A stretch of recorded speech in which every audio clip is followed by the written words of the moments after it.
നബി വഫാത്തായി എന്നറിയുന്നതോടുകൂടെ ഇനി എനിക്ക് മദീന വേണ്ടെന്ന് പറഞ്ഞ് ഓടിപ്പോയ ബിലാലിനെ പോലെ സിറിയയിൽ പോയി താമസിച്ചു ബിലാൽ.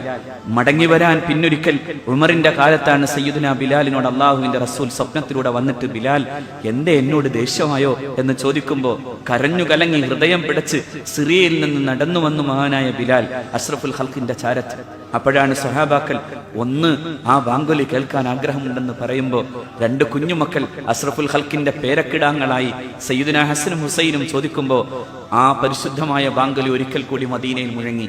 പക്ഷേ അഷ്ഹദു അന്ന മുഹമ്മദൻ എന്നേ മഹാനായ ബിലാലിന് പറഞ്ഞു തീർക്കാനായുള്ളൂ. അപ്പോഴേക്കും പൊട്ടിക്കരഞ്ഞ് ബോധരഹിതനായി വീഴുന്ന ബിലാലിന്റെ ഇഷ്കിന്റെ മുമ്പിൽ മരണത്തിന്റെ അവസാനത്തെ സമയത്ത് ഭാര്യ കരയുമ്പോ മഹാനായ ബിലാൽ പറഞ്ഞു, എന്തിനാ കരയുന്നത്? നാളെ ഞാൻ എന്റെ മുഹമ്മദിനെയും അവിടുത്തെ പരിശുദ്ധരായ അനുയായികളെയും കാണാൻ പോകാണ് എന്ന് പറഞ്ഞ സയ്യിദുനാ ബിലാൽ.